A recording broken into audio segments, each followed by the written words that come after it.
made him ask permission to speak at dinner, biggest mistake of my life. Hello, Reddit. My name is Emily, and I'm 31 years old. I've been reading posts on here for years, but I never thought I'd be one of the people writing one. Yet here I am, spilling my heart out to strangers because I have no one else to turn to. I feel like I've destroyed my life with my own hands, and the worst part is that I didn't even realize I was doing it until it was too late. I don't know where to begin, but I guess the simplest way to put it is this. I ruined my marriage. Not just a little, not in the way that can be patched up with apologies or couples counseling. I mean, I tore it apart so thoroughly that I don't even know if there's anything left of it. And I don't know if I'll ever forgive myself for what I did to my husband, Mark. Mark and I have been married for 6 years, and for most of that time, I thought we had the kind of relationship people envied. Mark is the kind of man you'd call a nice guy. He's quiet, patient, and gentle. He never raises his voice, never argues, never makes a fuss about anything. He's the kind of person who would rather step back than cause conflict, who would rather let someone else shine than fight for the spotlight. And honestly, that's why I fell in love with him. After years of dating selfish, arrogant men who treated me like an afterthought, Mark was a breath of fresh air. He made me feel safe, cared for, and valued in a way no one else ever had. He wasn't flashy or particularly exciting, but he was steady and dependable, and at the time, that was exactly what I needed. I told myself I would never take him for granted, but somewhere along the way, I forgot that promise. You see, Mark's quiet nature made it easy, too easy, for me to take control of our relationship. At first, it was little things, like deciding where we'd go on date nights or what color to paint the walls in our house. He never seemed to mind, so I kept taking the lead. And the more I did, the more I started to expect it. Over time, I started to see his patience as passivity, his kindness as weakness. I told myself it was just our dynamic, that I was the outgoing, strong-willed one, and he was the calm, agreeable one. And honestly, I liked it that way. I liked feeling like I was the one in charge, like I was the one holding everything together. What I didn't realize was that I was slowly chipping away at Mark's confidence. I thought I was just being playful when I teased him about being too quiet or too soft. But looking back, I can see how those comments must have hurt him. I thought I was being funny when I interrupted him during conversations or cut him off when he was trying to share his thoughts. It was all a joke to me, but for Mark, it was something else entirely. And then there was the rule.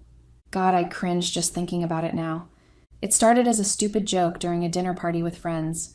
Mark was trying to tell a story, but I kept cutting in and adding my own commentary. One of our friends laughed and said, "Does Mark even get to talk at dinner, or is it just the Emily show?" Everyone laughed, including Mark, and in the moment, I thought it was hilarious. So I turned it into a game. Mark had to ask permission to speak at the table. At first, it was just a silly one-time thing, but then I kept it going, even when it was just the two of us at home. "Do you want to say something?" I'd tease, smirking at him. "Okay, you have the floor." He played along, at least I thought he was playing along. He'd raise his hand or ask if he could speak, and I'd laugh and tell him how adorable he was. I thought it was harmless fun. I thought it was part of the dynamic we had. But now, I see it for what it really was, controlling, demeaning, and downright cruel. The thing is, Mark never said anything. He never pushed back or told me to stop, and I took his silence as approval. I convinced myself that he was okay with it, that he didn't mind me being the loud, bossy one in our relationship. I never stopped to think about how it made him feel because I was too busy enjoying the control. And while I was busy tearing him down, I was also building something else, something I never should have let happen. I started an affair. I know it sounds ridiculous, but at the time, I didn't even think of it as cheating. It started so small, just flirty texts with a colleague, a few coffee breaks that lasted a little too long, but it snowballed, and before I knew it, I was sneaking around, lying to Mark, and doing things I swore I'd never do.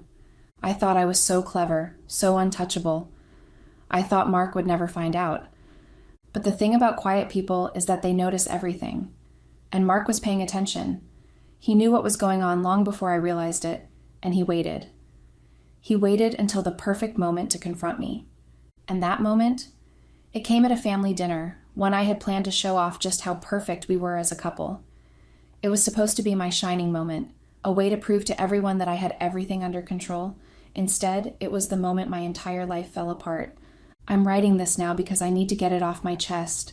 I need to tell someone, anyone, what I did and how I destroyed the one good thing in my life. I thought I was in control, but I was wrong. I thought I could have it all, but I couldn't. And now I'm left with nothing but regret. When I first met Mark, I thought I had finally found what I'd been searching for. He wasn't flashy or overly charming, not the kind of guy who sweeps you off your feet with grand gestures. But he was steady, kind, and dependable, the complete opposite of the men I had been with before him. And after years of toxic relationships that left me feeling drained and used, Mark felt like a safe haven. He listened when I spoke, remembered the little things about me, and treated me like I was important. For the first time in my life, I felt secure, like I could let my guard down. Mark was the type of person who always thought of others before himself. He would stay late at work to help a colleague finish a project, even if it meant missing our dinner plans. He never complained, even when he had every right to, and he always made sure I was comfortable and happy. I remember thinking that I'd hit the jackpot, that I had found someone who would never hurt me, never betray me, never make me feel less than I was. We got married 2 years after we started dating, and in the beginning, everything felt perfect. Mark worked hard to provide for us, and I threw myself into building a home that reflected the life we wanted together. He trusted me with the big decisions, like choosing our house and planning our future, and I took pride in being the one who held everything together. I thought I was being a good wife by taking charge and making things easier for him, but now I see how one-sided it really was. Mark never pushed back when I made decisions for us, even when I didn't bother to ask his opinion. At first, I appreciated how easygoing he was. It felt like a relief after years of fighting with men who always had to have the last word. But over time, that easygoing nature started to feel like something else, weakness. I hate admitting this now, but I started to see Mark as predictable, uninspiring. He never challenged me, never argued, never made me feel like I had to earn his respect. It was like I had all the power in our relationship, and instead of cherishing that, I resented it. I told myself that this was just how we worked, that he was the quiet one, and I was the loud, assertive one. But the truth is, I took advantage of him. I leaned into my role as the one in control, and I stopped seeing him as an equal partner. I didn't realize how much damage I was doing by treating him like he didn't have a voice. It started with a dinner party. We had invited a few friends over for drinks and a meal, just a casual evening to catch up and unwind. Mark, as always, was the perfect host, making sure everyone had a drink in hand and helping me plate the food. He was in the middle of telling a story about something that had happened at work, a rare moment when he actually spoke up in a group setting, when I interrupted him. I don't even remember why I did it. Maybe I thought my input was more interesting, or maybe I just wasn't paying attention to the fact that he was still talking. Either way, I cut him off mid-sentence, and the conversation shifted to something else. It happened a few more times that night. Every time Mark tried to contribute to the conversation, I jumped in, either finishing his sentences or steering the discussion in another direction. I wasn't trying to be mean. I genuinely thought I was helping keep the energy flowing, but at one point, one of our friends laughed and said, "Does Mark even get a chance to speak, or is it just the Emily show?" Everyone laughed, including me. Even Mark chuckled, though now I realize it was probably out of discomfort rather than amusement. I joked back, saying something like, "Oh, I let him talk when he has something important to say." It got another laugh, and I felt a little rush of validation, like I had just proven how confident and in control I was. The next night, I brought it up again, thinking it would be funny. I told Mark he had to ask for permission to speak at dinner, like we were playing some kind of silly game. He smiled and played along, probably thinking it was a harmless joke. And for a while it was. But then I started enforcing it seriously, making him raise his hand or say, "Can I speak now?" before he joined the conversation. I thought it was cute, a little inside joke between us.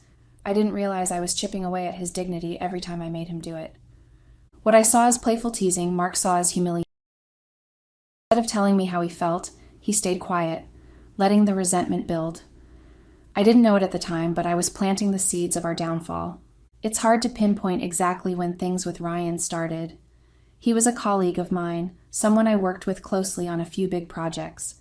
From the outside, Ryan was everything Mark wasn't, charismatic, confident, and full of life. He had this way of making everyone in the room feel important, like they were the center of his universe, and I was no exception. At first, it was just friendly banter. We'd grab coffee together during breaks, share jokes about the office, and vent about work stress. It felt innocent, harmless. But then the compliments started. Ryan would tell me how good I looked in a certain outfit, or how impressed he was with my ideas. He made me feel seen in a way I hadn't felt in years, and I soaked it up like a starving person being offered a feast. The first time we went out for drinks after work, I told myself it was just professional. We were celebrating the completion of a project, and a few other colleagues were supposed to join us. But by the time I got to the bar, it was just Ryan. We talked for hours, and for the first time in a long time, I felt truly excited, like I was rediscovering a part of myself I'd lost. The flirtation escalated quickly after that. We started texting outside of work, little messages that felt harmless at first, but soon took on a different tone. I found myself looking forward to his texts more than anything else in my day. It wasn't long before we moved from texts to secret coffee dates, then to sneaking away during lunch breaks to meet up. The first time we kissed, I felt a rush of adrenaline like I hadn't felt in years. It was wrong and I knew it, but in that moment I didn't care. From there, things spiraled. Ryan and I started meeting at hotels, lying to our spouses, and finding excuses to spend time together. Every time I was with him, I felt powerful, like I was reclaiming something I thought I'd lost in my marriage. But when I went home to Mark, the guilt would creep in. I told myself it was just a phase, that it didn't mean anything, but deep down, I knew that wasn't true. What I didn't realize was that Mark knew. He saw the changes in me, the late nights, the excuses, the way I distanced myself from him, and he stayed quiet, watching it all unfold. I thought I was being clever, but Mark was smarter than I gave him credit for. He was waiting, letting me dig my own grave. And when the time came, he didn't hold back. I had no idea the storm that was coming. The dinner was supposed to be my masterpiece, the ultimate showcase of my control, my charm, and my ability to run a perfect household. It was my idea, of course. Mark would never have suggested something so elaborate. I wanted everything to look flawless, to feel like the picture of a successful, happy couple. In hindsight, I realize now that it wasn't just about impressing others. It was about convincing myself that I still had everything together. I planned every detail meticulously. The menu was carefully chosen to strike the perfect balance between sophistication and comfort. The table was set with our best dishes, candles flickered warmly, and fresh flowers added just the right touch of elegance. I even picked out a new dress for the occasion, something understated but flattering, because appearances mattered. I needed everyone to see me as the composed, confident woman I pretended to be. Mark, as usual, stayed quiet throughout the preparation. He helped where I asked, moving chairs, setting glasses, and running errands, but he didn't say much. I assumed he was just his usual quiet self. He'd been distant lately, but I thought it was nothing more than work stress or one of his moods. I didn't stop to think it could be something deeper. I certainly didn't imagine he was carefully biding his time, waiting for the moment to upend everything I thought I knew. The guests arrived one by one. First came Mark's parents, polite and reserved as always, followed by a few close friends I'd invited to round out the table. Everyone settled in easily, chatting and complimenting the setup. I felt a sense of pride as I moved around the room, pouring drinks and laughing at the right moments. Everything was going exactly as I'd planned. I was the perfect hostess, the glue holding everything together. As the meal began, I made sure to keep the conversation lively. I steered it with practiced ease, jumping in when things lagged and making sure everyone felt included. Mark, as usual, stayed mostly silent, only speaking when someone asked him a direct question. I noticed his mom watching him a few times, her expression a little too thoughtful, but I brushed it off. If she thought Mark was too quiet, that was her problem. I liked the dynamic we had. I liked being the center of attention. About halfway through the meal, I decided it was time to bring up the game Mark and I had been playing, the rule where he had to ask for permission to speak at dinner. In my mind, it was a harmless, playful joke, something that showed off our fun and quirky relationship. I thought it would make everyone laugh and add to the lighthearted atmosphere I was cultivating. I asked Mark if he had anything he'd like to share, the way I always did when I wanted to highlight the game. He hesitated for a moment, which was unusual, but then he complied. He asked if he could speak, following the rule I had imposed, and I allowed it, making a playful comment about how obedient he was. The table laughed, just as I'd hoped. Mark answered a question about work, and I smiled, thinking I'd nailed the moment. The rest of the dinner passed smoothly, or so I thought. Mark stayed quiet, as he always did, and I took that as him letting me take the lead. I didn't notice the way his hands stayed clenched in his lap, or the way his eyes avoided mine. I was too caught up in my own performance, too busy soaking in the compliments on the food and the setup, to see the tension brewing under the surface. As dessert was served, I decided it was time for my big moment. I stood up, raising my glass to make a toast. I thanked everyone for coming, for sharing the evening with us, and I made sure to highlight Mark, calling him my wonderful husband and praising his support. It was all part of the act, a way to reinforce the image of a perfect partnership that I was trying so desperately to maintain. I sat back down, basking in the warmth of polite smiles and raised glasses, thinking the night was wrapping up perfectly. But then Mark spoke up, clearing his throat in a way that immediately silenced the table. At first I thought he was going to add something to the toast, maybe echo my sentiment and thank the guests. Instead, he began to speak in a tone I didn't recognize, calm, steady, but with a weight that sent a chill through me. He started by thanking me for organizing the dinner, acknowledging the effort I'd put into making everything perfect. I felt a flicker of pride at his words, but it didn't last. There was something off about the way he said it, a sharpness beneath the calm that I couldn't quite place. Then he shifted, talking about the dynamics of our relationship, about how much trust he'd placed in me over the years. At first, I didn't understand where he was going. I thought maybe he was building up to some kind of heartfelt moment, but then the mood shifted entirely. He began to talk about things that didn't make sense, about messages he'd seen, about patterns he'd noticed, about inconsistencies in my stories. Slowly, piece by piece, the realization dawned on me. He was talking about my affair. My heart started pounding as I realized what was happening, but I couldn't say a word. He laid it all out, calmly and methodically, in front of everyone. He described the texts I thought I'd deleted, the hotel receipts I thought I'd hidden, the excuses I'd made to cover my tracks. He didn't raise his voice, didn't get emotional. He simply presented the facts, one by one, in a way that left no room for denial. I felt the world closing in around me as he spoke, the walls of my carefully constructed life crumbling with every word. I couldn't look at him, couldn't look at anyone at the table. My chest felt tight, my hands trembled in my lap, and my mind raced, searching for a way to salvage the situation.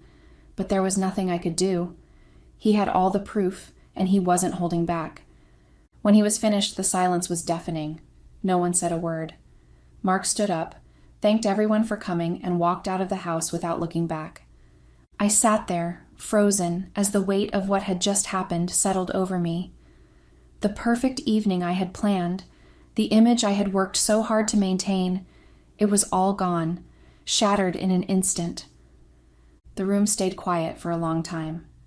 Mark's mom looked at me with something between pity and anger, while his dad simply shook his head. One by one, the guests began to leave, their eyes avoiding mine as they gathered their things. I stayed seated, unable to move, as the reality of what I'd done finally hit me. I thought I was in control, but I was wrong. I thought I could hide the truth forever, but I couldn't. Mark had been paying attention all along, and now I had nothing left but regret. I thought the dinner was going perfectly. Everyone seemed to be enjoying themselves. The food had turned out exactly as I'd planned, and I was playing the role of the perfect hostess with ease. I had just finished my toast, basking in the polite smiles and murmurs of approval from the table, when Mark cleared his throat. At first, I didn't think much of it. Mark clearing his throat was nothing unusual, and I figured he was about to add something to the toast, or maybe make a lighthearted comment to break the tension I hadn't realized was building. I smiled at him, waiting for him to speak. When he asked, with exaggerated politeness, if he could share something important, I waved my hand, giving him the floor with an air of mock graciousness. I thought he was playing along with the dynamic I'd spent years creating, the one where I always had the final say.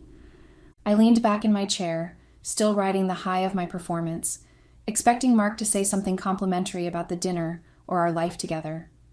Instead, he started talking about how much effort I'd put into planning the evening, how much trust he'd placed in me throughout our marriage, and how he felt it was only fair to finally address something he'd been keeping to himself. His tone was calm and measured, but there was an edge to his words that made my stomach tighten. As he spoke, I began to feel uneasy. There was something different about him, something I couldn't quite place. He wasn't nervous like he usually was when speaking in front of others. Instead, he was confident, almost deliberate, like he had rehearsed what he was about to say. That was when the realization started to creep in. This wasn't going to be a compliment. Mark continued, his voice steady but carrying a weight that silenced the entire table. He started recounting how, a few weeks ago, he had noticed something unusual on my phone, a message from Ryan that I hadn't bothered to delete. I froze as he described how he hadn't said anything at the time, choosing instead to watch and wait. He'd gone through my messages, piecing together the truth bit by bit. Every text I thought I'd hidden, every excuse I'd made, every carefully constructed lie, it was all laid bare as he spoke. He had seen everything. I felt the blood drain from my face as he moved on to the hotel receipts. He explained how he'd found them tucked away in a folder on my laptop, evidence of meetings I had sworn were work-related. Then came the photos, ones I thought I'd deleted long ago. He had them too, and he described them in just enough detail to make it clear to everyone at the table exactly what they were. The room was silent except for Mark's voice, and I could feel everyone's eyes on me. My chest tightened with every word, and I couldn't look at him. I couldn't look at anyone. I stared at my hands in my lap, willing the floor to open up and swallow me whole. He wasn't yelling, wasn't angry. He was calm, clinical, like he was presenting evidence in a courtroom, and that made it so much worse. There was no room for denial, no way to brush this off as a misunderstanding. He had every piece of the puzzle, and he was putting it together in front of everyone. By the time he finished, I couldn't breathe. My ears were ringing, and my hands were shaking so badly, I had to grip the edge of the table to steady myself. Mark looked around the table, pausing for a moment before saying that he hadn't wanted to confront me in private. He said he felt everyone deserved to know the truth, that he owed it to himself not to let me spin the story. Then, in the same calm tone, he thanked me for giving him permission to speak, stood up, and walked out of the house without looking back. For a few moments, no one moved. The weight of what had just happened hung over the room like a storm cloud. I wanted to say something to defend myself, but the words wouldn't come.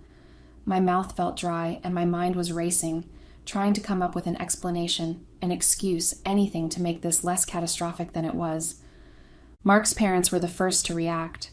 His mom looked at me with a mixture of disbelief and disappointment, her lips pressed into a thin line. She didn't say a word, just shook her head and stood up to follow her son. His dad didn't look at me at all. He simply pushed back his chair and walked out after her, leaving his untouched dessert on the table. The silence that followed was suffocating. One of Mark's friends who had been sitting across from me stood up next. He muttered something under his breath, something that sounded like disgust, and left without saying goodbye. I couldn't bring myself to stop him. I finally managed to stammer out an apology, trying to explain that it wasn't what it seemed, but the words sounded hollow even to me. One of my friends, who had always admired Mark for his quiet strength, gave me a hard look before saying that she couldn't believe I'd done this. She grabbed her things and left, her heels clicking sharply against the floor as she walked out. By the time everyone was gone, I was sitting alone at the table, staring at the wreckage of what had once been my life. The plates were still full, the wine glasses half empty, the candles burning down to their bases. Everything around me was pristine, untouched, but inside I felt like I was falling apart. The dinner that was supposed to be my triumph had turned into my ultimate humiliation, and there was no one left to blame but myself. In that moment, I realized how much I had underestimated Mark. I had spent years convincing myself that his quietness was weakness, that his patience meant he didn't notice or care about what I was doing. But he had noticed everything. He had waited, watching as I unraveled the life we had built together, and when the time came, he had exposed me with a precision I didn't think he was capable of. I sat there for hours after everyone had gone, unable to move.